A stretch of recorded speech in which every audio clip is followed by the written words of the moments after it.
Hi, I'm Dr. Marianne CINTRON with Step-by-Step Dyslexia Solutions. If you heard my first video where I talked about our reading crisis, I want to share with you now about the opportunities we can provide to students that have dyslexia. If we provide them a multisensory reading program, they're going to be successful.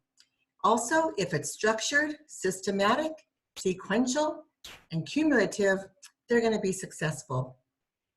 Sam Orton and Orton Gillingham were the two people in the 1920s, 30s, and 40s who developed a reading model to help dyslexic children. I have a question for you. How many of you learn better when you're seeing something? Maybe colors, shapes, pictures, patterns. How many of you learn better when you're hearing something? Maybe a book on tape, this podcast, audio recordings. How many of you need to have hands-on? You have to do it to learn it. Okay, those are three modalities that are very important when teaching students to read.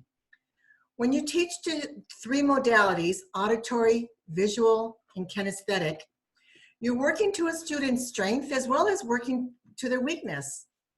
We learn, some of us learn need all of them. So, yeah.